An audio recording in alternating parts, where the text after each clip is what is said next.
Kaya lang delay yung throttle niya guys, no? Ayun, no, ramdam ko.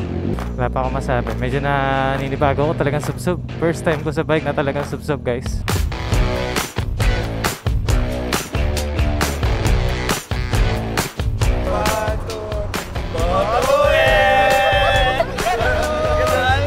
Parang CD. Actually, ito nga talaga yung katapat na CD, ano?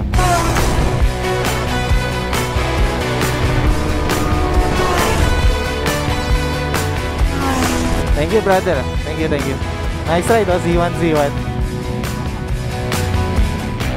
What's up and good evening, guys. This time, yung fuel consumption na gagawin ko, eco mode naman tayo, matipid. So kung last time nakapag 11.5 tayo consumption dahil walwal at bomba ng bomba, try ko ngayon kung ano yung pinakamatipid na kaya ko lang. Mamaya, pagka nagpa-full tank ako guys, dapat ganyan karami. Okay, set to 0. Let's go guys, punta na tayo sa auto garage, sa tambike namin sa Lakeshore. Malungkot daw si Bebe pagka mabagal takbo. Baligtad eh, no? Yung iba, kinukurot sila ng OBR nila dahil mabilis sila magpatakbo. Ako kinukurot kasi bagal ko daw. Nag-negative ako eh. Kaya may tago. Yun know, sarap mami. Ganda ng tunog ni Ziwa, no?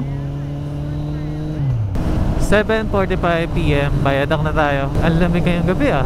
Kahit na medyo mainit kaninang tanghali dahil magsa-summer na.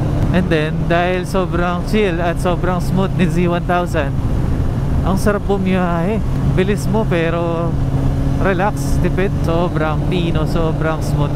Sabi ko nga last vlog, etong Z1000 hindi nalalayo sa Z1000R model. Pagdating sa performance ng engine, pwede ko nga sabihin same na same lang. Dahil totoo naman talagang same engine lang. Ang nadagdag lang doon ay Öhlins at Brembo. Yung makina, andun. Yung power, nandun. The way na ginagamit kong sa Z1000, parang bagong motor talaga, bagong engine. 7:55 PM, 15 minutes. Eto, San Fernando na tayo. Takbo na lang tayo guys, 100. Baka pala pag nakita nyo itong tulay, kumana na kayo dito dahil lumilid yung kalsada. From 3 lanes, 4 lanes, magiging 2 lanes na lang to. 18 minutes lang ang Lakeshore. Partida, chill ride pa. Ayun nga lang, hindi pa nababawasan yung tank, no? Pero pampagas na tayo para makompute natin yung fuel consumption ni Z1 na pinakamatipid na kaya natin. Ano lang, sa ilalim lang ng bakal na yan, hindi didikit. O, yan, sakto sir, galing sumukat na sir ah. Yan, ganyan din yung gas kanina bago umalis eh. Bayaran natin, 153 pesos, 2.5 liters. Trip B natin, divide natin sa 2.5 liters.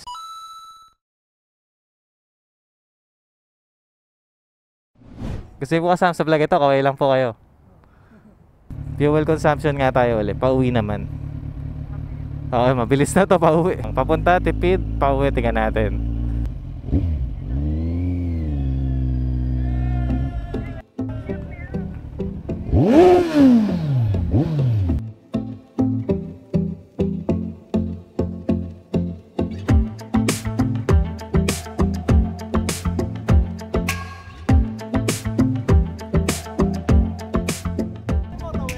Yes sir, yes sir.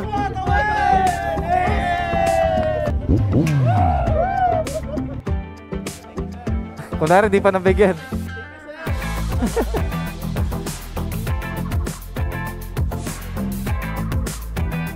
Sabay sign up the cross. Ay, hello. Ayun. Kung sa Z1 pababa, paataas sa 6R. Yun, Boss Roji. May nauna na ako na test ride na 6R, pero dito lang sa ikot lang ng Lakeshore. Pero pagdating sa NLEX na no, try natin yung 6R mo pag pwede na. Gaan ang 6R na to ah. Turning radius. Ayan. Eto lang, baka tumama. Pero di naman natin sinasagad eh. Flat foot tayo. Yung pagkasubsob lang din talaga, no. Kakapanibago. Helmet ko hindi na para sa sport bike. Kasi yung sa SEC, masyadong maliit yung visor. Yung sa KYT nun, malawak eh. Kaya kahit yumuko ka, hindi natatakpan yung vision. Pero okay lang din. At least naka-carbon, no? Soon makapag-upgrade. Unexpected makapag-test ride ng 6R. Pero dito lang naman. Sige, try ko dun. Wala pa akong masabi. Medyo naninibago ko talagang sub-sub. First time ko sa bike na talagang sub-sub guys. Sarap ah. Sarap nung yuko.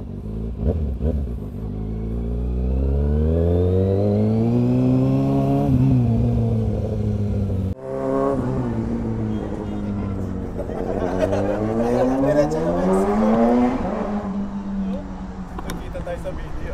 Ay!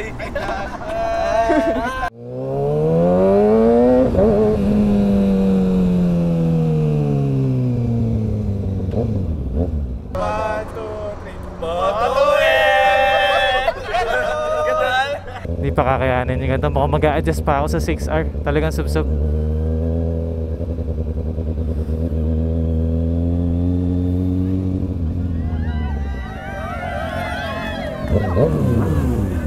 Sakto pa nga. Ganda.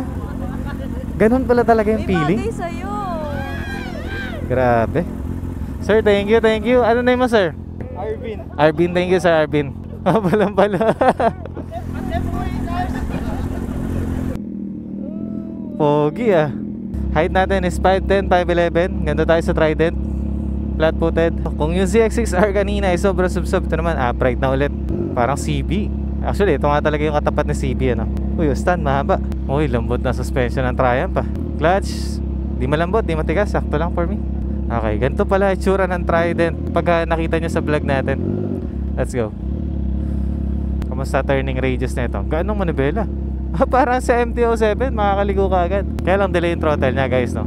Ayun, no, ramdam ko.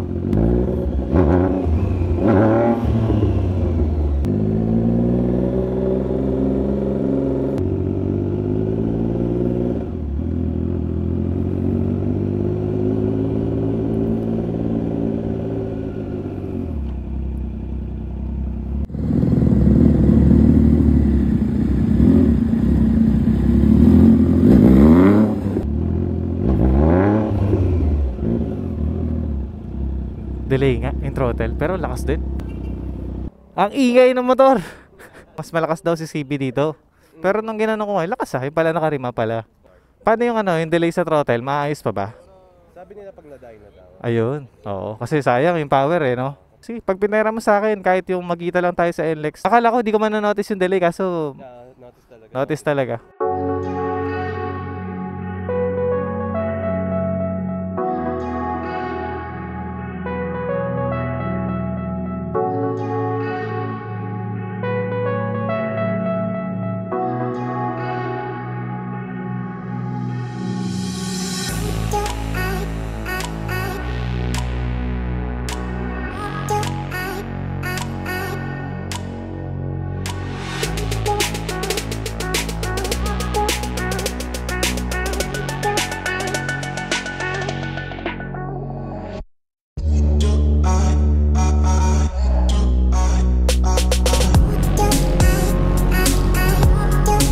Yun, may tiga-video pa tayo.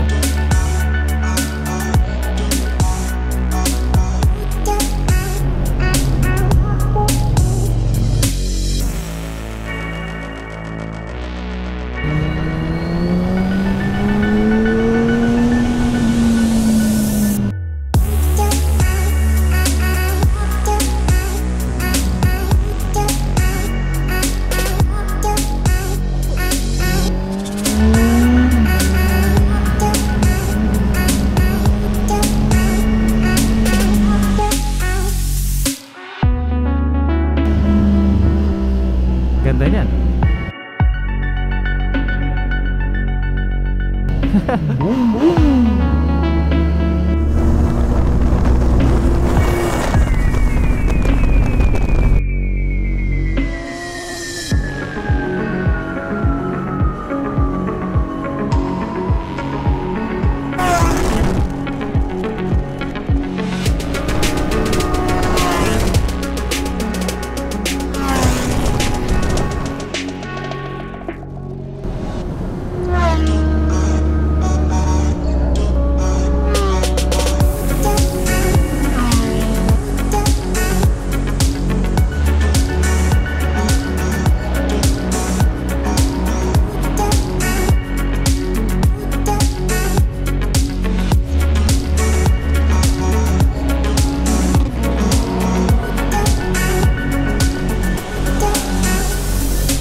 Goods.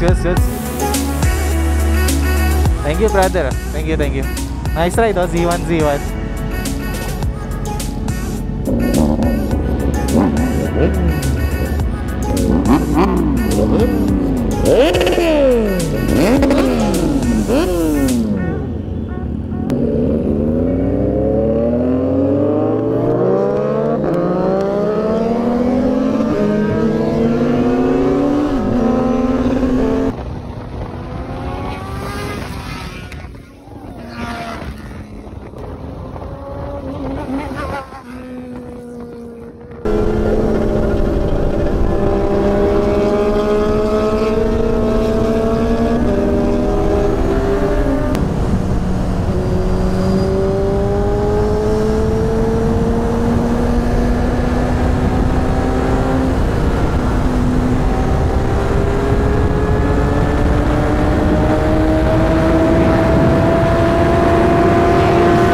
Pagas tayo for the fuel consumption. Full tank 95 po. Yan, same lang lagi, laging ilalim lang ng bakal or dikit lang. 201, 3.2. Tingnan natin anong computation nun. Yung kanina hindi ko nabanggit, 37 kilometers. Divide lang natin yung 3.2 sa 37.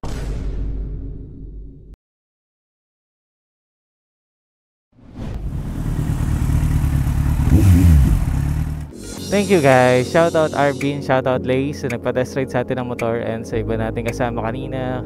Shoutout din sa inyo. Next time ulit. At sobrang sarap ng tulog natin ito, panigurado. Ingat kayo at next time ulit. Enjoy nyo sana tong video at vlog natin pag napanood nyo na. See you on the next vlog.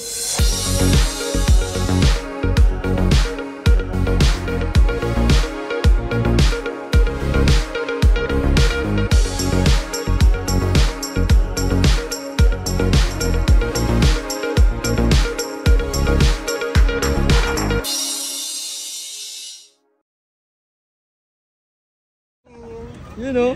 Banking, last na. Yeah! Sumasayaw po. Ayun. You know? Nice! You know?